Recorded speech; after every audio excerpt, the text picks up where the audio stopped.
Welcome to Healing Your Life with Soft Roast Recovery. I'm April Davis here along with a couple of folks from Soft Roast Recovery in Jacksonville. We have Jackie Ivey. She's back. And just to give you a little more background information about her, she earned her master's in clinical mental health, of course, from Johns Hopkins. And she utilizes a holistic framework to integrate spiritual, physical, mental, and emotional facets of well-being. Outside of work at Soft Roast, Jackie enjoys going to the beach, exercising, and travel. And then we have Nick Padlo, who is the owner of Soft Roast, and he is a business leader and entrepreneur and a native from Jacksonville.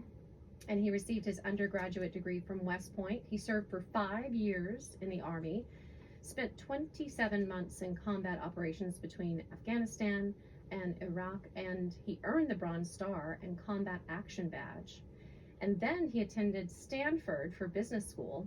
His move into substance abuse treatment is a result of his personal battle with depression, anxiety, and substance use disorder. And after he got treatment himself, Nick defined his personal mission as helping others through similarly dark times. He believes everyone can find your way back, regain your life, and live a life free of suffering. So Soft Roast was designed to be just that place where clients across North Florida can develop a set of tools, and it can help you establish your own personal road to recovery. So that's what it's all about every Sunday here at 1 p.m. So today we are talking about the emotions that you might have as you are facing addiction and recovery, and how to regulate those emotions when they become difficult to manage. So welcome, Nick. Welcome, Jackie. Thank you. Thank you. I know a lot of folks, just basic stuff for emotions. A lot of people might just come out, and when you're just talking about simplistically emotions, they're good and they're bad. Is that actually true? I think we have a tendency to simplify our emotions.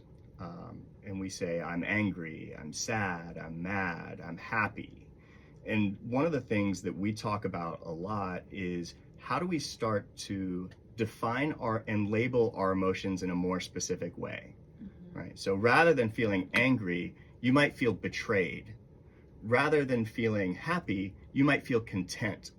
And so part of understanding and reacting to emotions is really just being able to label what you're really feeling. There's a tool called the feelings wheel where it starts with those basic emotions and then it kind of layers out to more complex and specific emotions. And so we start to label those. And all emotions, the way I look at it, all emotions have a purpose. If you were to look at Eastern philosophies, they always say that nothing is either good or bad, right? It just is. And so while happiness serves one purpose, frustration might serve another purpose. And the goal is really just to be in tune with what's going on and then start to learn how to control and decide our reactions for that. Yeah, and labeling of emotions come very early on in life. I think back to childhood and being told, you shouldn't feel sad, or stop crying, or don't be angry, it's okay. And I think that creates some level of judgment towards the way that we're feeling. And so as we grow up, we have these ideas and concepts in our minds of, okay, this is a good feeling and this is a bad feeling. And when we feel the bad feelings, I'm putting air quotations up, we then don't want to feel it. And then that can lead to coping and tolerating those emotions in a maladaptive way, i.e., I suppress, i.e., I avoid, i.e., I turn to a substance or a maladaptive behavior to not feel that way anymore, rather than inviting the emotion, allowing it in, and it just being what it is, as Nick had mentioned, and just giving yourself permission to feel, while then also recognizing, okay, what do I want to do with this feeling? What do I want to do with this emotion? What is this telling me? How does this feel in my body? And you can become also mind body aware so that you can regulate and work through that emotion more adaptively. And I think where we start to get to bad or unhealthy is in two ways. So one, which Jackie mentioned, where we have a feeling and now we take maladaptive behaviors as a result of that feeling or emotion, right? And then the other way is, what some people call the second arrow. So I am feeling this way and I'm having this strong emotion, and here's what that says about me, right? And so we take that to the next level and we say, I shouldn't feel sad. I'm never going to amount to anything. I'm not enough. I'm not good enough. And so we start to fall back on these negative core beliefs as the result of a feeling or emotion that's perfectly normal, right? And so on its face, it's not bad, but sometimes what we do to ourselves afterwards can be bad, or at least unhealthy. Yeah, like how we relate to, or how we attach with, or how we identify to that emotion. And that can create further discomfort or further like push away from that feeling or that emotion. Yeah, and you guys have mentioned so many things that I have questions about, but let me give a phone number real quick, because these two folks from Soft Roast are always really wonderful conversationalists. And so if you have questions, you just call them up and you could talk to them for a very long time, because they provoke my thoughts all day. Jackie and Nick are here with us. You can give them a call at 904-439-4805. Again, 904. I'll start that over actually. 321.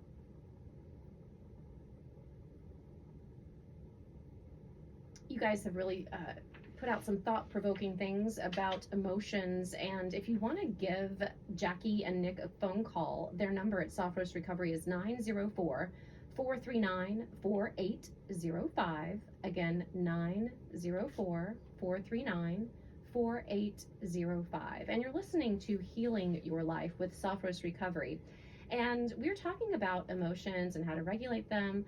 And so you guys have already thrown out, getting more specific about the language when it comes to emotions. And it's not just, you were right, on Sesame Street, they talked about happy, sad, bad, And so that made me think of that. But, as adults, we learn, different language and get more specific about, oh, what am I really feeling? And could it be disgust? It could be betrayed, I feel betrayed, or whatever the case may be. Or it could be really wonderful and I feel excited, not just happy, but I feel celebratory, or whatever language you want to put to it. Why is it so important? Because you were mentioning how it could affect addiction. You might want to say, it could put you in a bad place where you say, I'm not achieving what I want to achieve, and therefore I want to, put a Band-Aid on it, maybe with a substance. So why is it so important to have that language when you're in addiction and recovery? I think that the more we understand ourselves, the less we feel the need to escape from that feeling, right? And the more we understand that these emotions and these feelings are just a part of natural life. Like Aaron always says, humaning is hard. And so sometimes we feel these strong emotions and these strong feelings. And so, if I say I'm feeling tense, well, what does that mean? What does that feel like in my body, right? How do I understand that? It's like, the only thing I'm feeling right now is tightness in my chest, and I'm having a little shallow breathing. That's what I'm feeling. That's really where it originates from, right? And then my brain interprets that and says, oh, you're feeling tense. Right. And so I don't need to escape from that. Now that I know what I'm feeling, and now that I can put a label on it, there are tools that I can then implement in order to get past this, in order to then not need to escape using a substance or some other unhealthy behavior. Yeah. I also think a big thing is giving yourself permission to exist in certain emotional states that may feel uncomfortable. I think that there has been too this intertwining between certain emotions and then certain ways that we view ourselves, as Nick had mentioned earlier. So, sadness and crying equates to, or can equate to, for some people, signs of weakness. And so I think that creating this different perspective and this different relationship to how certain emotions evoke certain responses, and that crying is actually a beautiful thing, and giving yourself permission to actually just release that, that's coming into your body for an intention and a purpose, and allowing that to come helps with the emotional regulation process, rather than maybe viewing it as, okay, I can't cry or I shouldn't cry, because that's a displaying of, again, being weak or being incapable of, and just creating a little bit of a different narrative surrounding some of these both feelings, emotions, and the expressions of. How often do you hear somebody say, oh, stop smiling? Right. Never, right? It's always like, don't cry or Right. turn that frown upside down. Yeah. So it's okay to have the frown, to have the tears, to give yourself permission to go there because Yeah. it's needed and necessary and a part of the whole spectrum of the beauty in feeling emotions.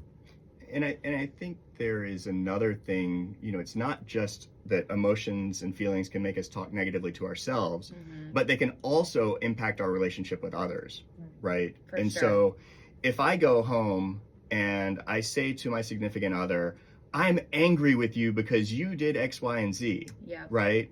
We'll talk next week. I think we're talking about assertive communication, and this kind of goes to that. But the more specifically you can label that feeling, the better the other people in your life can understand what that is, right? If I just come home and display anger, Right. that's one thing. If I come home and I communicated, hey, when this happened, I felt frustrated. That's a great point about relationships because, I of course you can always relate to, I'm not happy with this emotion or I don't know how to deal with this emotion, therefore I might drink, I might pick up, I might do something to get rid of that and escape like you talked about. But it is so important, as we all know, with any relationship to be able to put it into the right phrasing, the right words, not just I'm mad at you, I'm sad, and especially not to blame someone for it, right? Right. Yeah. Or like, you make me feel so blank, It's like pausing, and I always encourage people to sometimes remove yourself from the situation first so that you can regulate. So when I'm in a heightened state of anger or frustration or even sadness, it may be difficult to really articulate my feelings toward another person. And so sometimes pausing, removing yourself, regulating, deep breathing, grounding, and then I always say, you have to circle back though. It can't be, okay, a week is going to go by or, and you're not going to address it. It's, you can pause, you can separate, you can give that space for yourself. And the importance of circling back is, important to address like what's really happening and how you're feeling. Well, ignoring it's not a solution. Right. And I always say Right. set a time because especially within the context of a relationship, the other person is kind of out in the cold. And so, you say, hey, I'm feeling, my emotions are too high right now. Can we talk about this at 6? Yeah. And then when you talk about it at 6, now, instead of just dumping your emotions on the other person and kind of displaying them with different words, you're able to, now you know how to label them. And so now you can explain those emotions in words, what you're feeling, as opposed to just blasting them with it. And you can communicate what you need. So I feel angry when you don't unload the dishwasher, when you say you're going to. And it's building up frustration for me. And so I want to communicate that to you and share with you how I feel and also discuss a resolution, like what I need, and if you can't do it one day, like verbally expressing that or, so on and so forth. So you can also then identify and express what you need. Right. And so we're going to talk about what are the things that make emotions difficult to regulate, because we all know how that feels, right? When a partner or someone or a parent or a kid comes in and says, I'm mad at you. Yeah. And then you don't have time to prepare. So I love setting the appointment because then that gives the other person time to come up with, their thoughts on the matter. So I love this. So let me give you the phone number for Soft Rose Recovery and we'll be right back. And the number right now is 904-439-4805. Again, 904-439-4805 for Soft Rose Recovery in Jacksonville. Good afternoon. You're listening to Healing Your Life with Soft Rose Recovery. We have primary therapist Jackie Ivey here with us, along with Nick Padlo, the owner and CEO of Soft Rose Recovery. I'm April Davis, and happy to have these guests with us today because we're talking about emotions. And right before the break, we were talking about why is it so difficult sometimes for us to regulate, to even out our emotions, Jackie? Yeah, so there are things within our day-to-day, within our external lives that can make it more challenging to effectively manage and regulate emotions. Just to give a couple of examples out there, high stress, not being mindful of your nutrition, poor sleep quality, not engaging in physical movement. All of these things are going to result in some level of it being more challenging to cope and regulate your emotions. And so something that we had talked about just yesterday at treatment was this window of tolerance and what that looks like for people. And sometimes there are things that, if you think of your window of tolerance, it's kind of like your baseline of where you feel comfortable regulating and managing certain emotional states. So certain things may result in that window shrinking, and kind of feeling not on a hair trigger, but a little bit more on edge, and it feeling more difficult to label, feel, and work through some of these emotions. And some things are going to expand that window. So it's looking at, okay, where can there be some expansion, and where can I add things within my daily routine and within my life to help assist in the emotional regulation process. You can almost think of an example, almost what does it take for you right now to get angry, really angry, Yeah. right? It's a good one. Does it take the fact that McDonald's didn't have your flavor of coffee this morning? Yeah. Did that make you That really kicked you mad, off, yeah. right? The ice cream machine wasn't working. And you see all these videos online of people Right, getting right. really upset about silly things, right? Or if your flight gets canceled, are you so on edge that it pushes you over the edge, right? Yeah. And so what Jackie mentioned is, taking care of ourselves each day when we're not feeling complex emotions, but just in our day-to-day life, are we doing our morning meditation, or our daily practice, our daily routines? Are we doing the things that keep us healthy to the point where it's going to take, my window of tolerance is high, and so it's going to take something a lot more than that to really get me upset. You almost think of those, those Buddhist monks, right? And, nothing can get them upset, right? Nothing's going to, they're very zen, right? Yes. And so, we want to have, at least some of that. I don't think I aspire to that level of greatness, but we want to have some of that where it takes a little more, and our window of tolerance is high.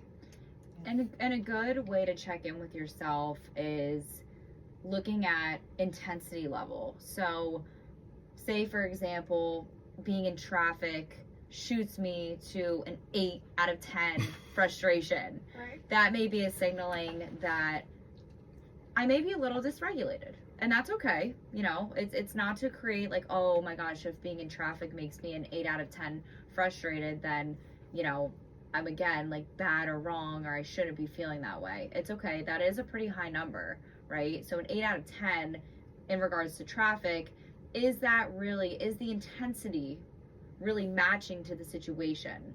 And so looking at that first and being able to check in with yourself and notice, okay, how intensely am I feeling this? And that may be a sign of, okay, I need to maybe incorporate and do some of these daily practices of breath work, meditation, mindfulness, movement, making sure you're getting enough sleep, and looking at the whole self-care box to see if there's anything that you can begin to be more mindful of to help manage when, those feelings present themselves. Yeah, let me give the phone number real quick, but I'm really curious about when that comes to addiction. A lot of times when you're in addiction, you're obviously regulating with those substances, right? Right. So I want to ask you about that right after I give out the phone number. But the phone number for Soft Roast Recovery is 904-439-4805. Again, 904-439-4805. And so just the examples, you both gave, if you're just in a rage at the airport, when there's really a lot of things that are out of your control in that situation, right? Well, whereas before, if you were in addiction, you might say, I'm just going to go, there's a bar in the airport, you could go there, whatever your substance of choice may be. And that might be how you dealt with it in addiction. So now in recovery, how do you deal with those emotions? That's a great question. Right? Well, Probably not a simple answer.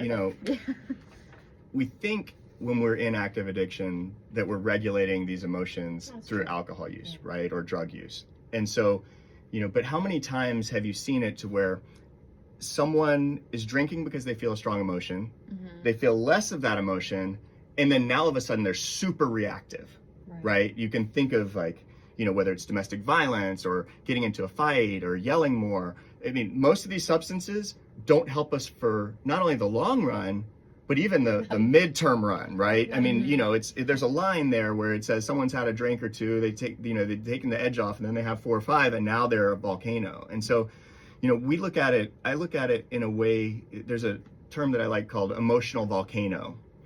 And so, you know, when we ignore our emotions or when we cope with substances, we're not actually dealing with those emotions, we're just increasing the pressure.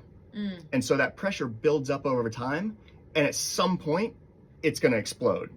And then you have this whole concept of like emotional flooding or just really, really strong emotions that were way strong. Maybe you were an 8 before, and now you're a 10 for the same incident. Yeah. And I think I understand the look you gave me now, because you were like, well, the question really is, that the substance and the alcohol wasn't helping reduce that emotion in the first place. Right. Yeah. And it's also, we are furthering our connection to how we feel. And when you're utilizing a substance to not feel certain things, or some people, you know, use it to feel heightened, you know, happiness or whatever it may be, you're getting a false sense of feeling, and I think ability to cope with it ultimately. Right. Because sometimes substances aren't only used to numb or suppress negative emotions. Some people turn to substances in states of celebration or relaxation or happiness. And so it's still creating this disconnect between the reality and what is being felt in that moment. And in early recovery, I mean, what you said is real. In early recovery, you're feeling a lot of emotions that you haven't felt in a long time. Yeah. And you're also dealing with some of these long-term withdrawal symptoms. And so you have heightened anxiety, you lost your coping mechanism, you're feeling feelings for the first time in years, and it can be very overwhelming. And so we want to make space for that because that's very real. And it's almost as if it gets harder before it gets easier. So I'm sure you hear that question all the time, where people are like, what do I do now? You know, I don't have my pacifier, my thing that I thought was keeping me cool, calm, collected, or at least maybe numbing me out. Right. Yeah. I'm going to give a little analogy that I often use, and it's the rip current. So when I was younger, I was always told, if you ever get pulled out by a rip tide, don't panic. Just try to first calm yourself down, because if I'm trying to fight against the current and fight against the rip tide, I'm most likely going to fatigue a lot quicker, and the likelihood of being able to do that is I can't do that for so long, right? I can't fight against something that's, you know, that powerful and that overwhelming in that moment, in addition to already feeling panicked. So my mom always told me, just don't panic, try to breathe, and you kind of have to go with the ocean, with the wave, rather than fighting against it. And so using that analogy can create a little bit of a picturesque, I guess, analogy of how when we feel certain things, it's okay to just allow it to come rather than trying to constantly like fight against it. Right. And so I know that we talked about how to regulate these difficult emotions. I love the healthy examples, and I know y'all have a lot of tools in your toolkit over at Sofros, so we can talk a little bit more about that when we come back. And some other items related to your emotions and how you can get those under control and what that looks like when you're in addiction and then transitioning into recovery. If you're thinking about that right now at this time in your life, you can always call Soft Roast Recovery. Their phone number is 904-439-4805. Again, 904-439-4805. And you're listening to Healing Your Life with Soft Roast Recovery. We'll be right back. Good afternoon. Welcome back. You're listening to Healing Your Life with Soft Roast Recovery. We'll start over. 3, 2, 1. Good afternoon. You're listening to Healing Your Life with Soft Roast Recovery. I'm April Davis, here along with the owner and CEO of Soft Roast Recovery, Nick Padlo, and primary therapist Jackie Ivey. We're having a great conversation about emotions And you don't have to be in addiction or recovery for this to make sense to you. I mean, these are everyday tools that you could use in your own life, no matter where you are, what you're doing. And so it's a wonderful conversation. And we wanted to get back to talking about, okay, we know what not to do. And obviously in the addiction world, don't reach for the substance, the alcohol, the drink. So what do we do? What are some tools in your toolkit, so to speak, to help you regulate your emotions, get back to kind of an even keel? And like you said, no emotions are bad or good. They're just emotions. Yeah. So a couple of things. I think that the first one that I want to touch on is if you are struggling with turning to substances to cope with some of these emotions, there's something called urge surfing. So if you think of a wave, when you get to the top or the peak of it, that's when you're going to want to turn to your substance drug of choice. So when you're at that peak, though, it only lasts a certain amount of time. And so I encourage people to pick 5 things. So read, go for a walk, drink a glass of water, meditate, pick 5 activities and set 10 to 15 minute timers to do for every single one. So you spend 10 minutes reading, you spend 10 minutes on a walk, you spend 10 minutes maybe eating a snack or drinking a glass of water, whatever those activities are. And you're going to find that once you complete and get through those 5 things, that urge, that like peak is going to come down. So that's the first thing that I want to touch on. Nick, did you want to add to that at all? The first thing I wanted to say is that, we've talked a lot about how to not let yourself, how to not get past that window of tolerance. But the reality is that no matter how big your window of tolerance is, there will be days when you experience very strong emotions. You will have days where you're at 8 out of 10 or above.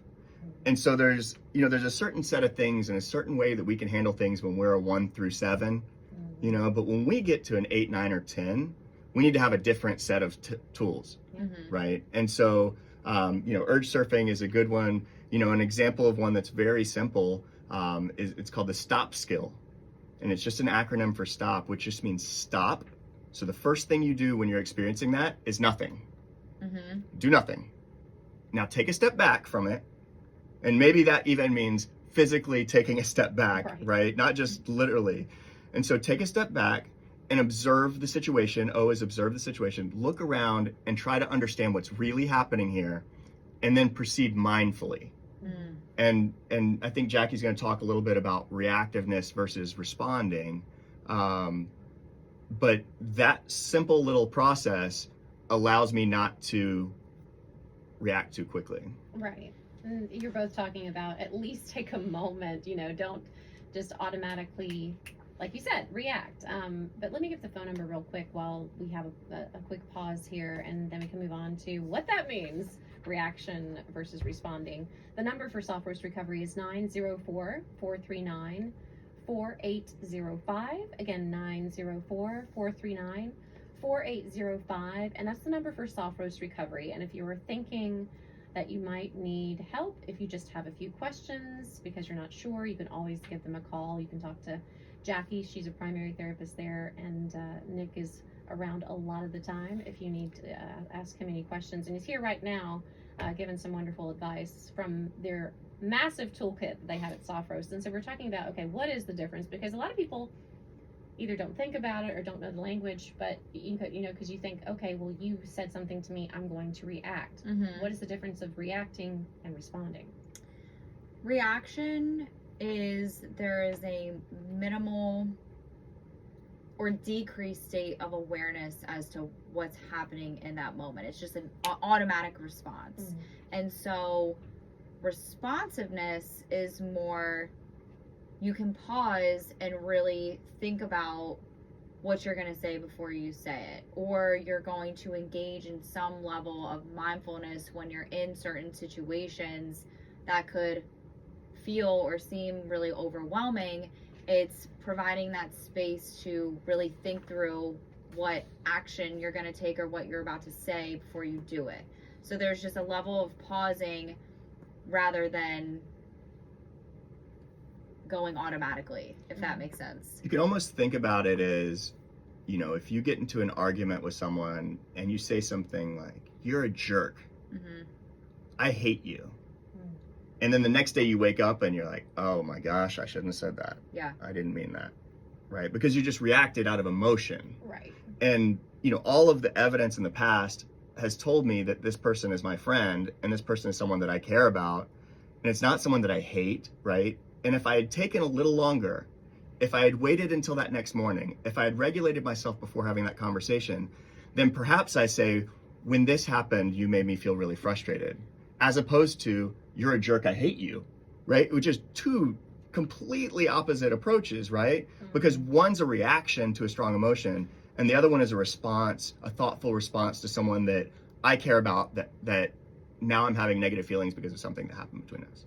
Yeah, kind of rather than turning to engaging in hurtful, you know, communication or putting somebody else down, it's referring back to the I. So, you know, I felt upset yesterday when you didn't call me back and you said you were going to.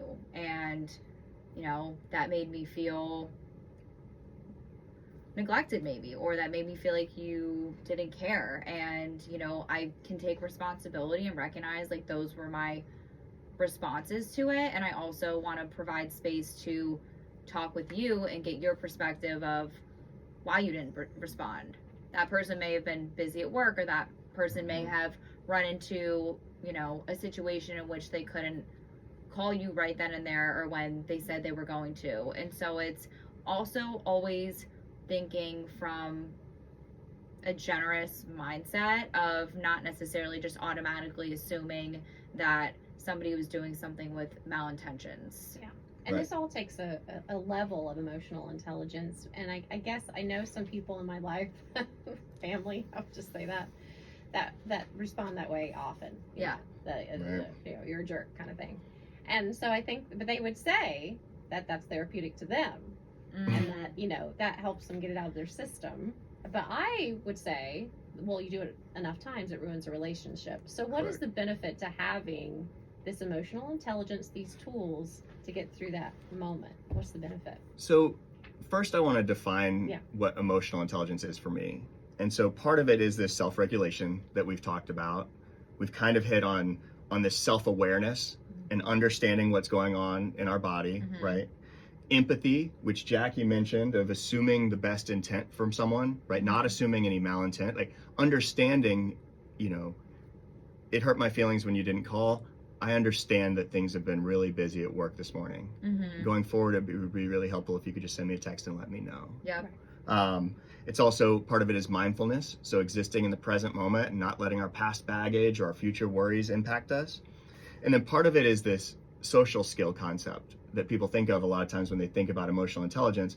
But I would define it a little differently than social skill, because when you think about social skill, you think about somebody working a room, right? Networker. Yeah. But it's really about relationship management, right? How are we maintaining these healthy relationships in our life? Are we doing it in a way that both protects our own needs, but also cares for the needs of the other person? And Beautifully so, said. yeah, and I think it's just a matter of how do you want to live your life, you know? Yeah. I think people that come to you at Soft Roast are looking for a better way of life.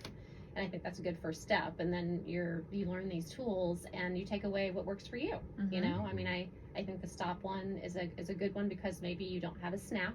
You can't do the 5 things that you like. Yeah.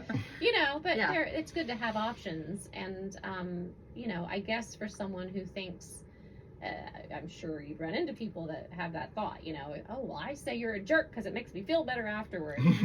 I mean, what can you say to people that are doing that?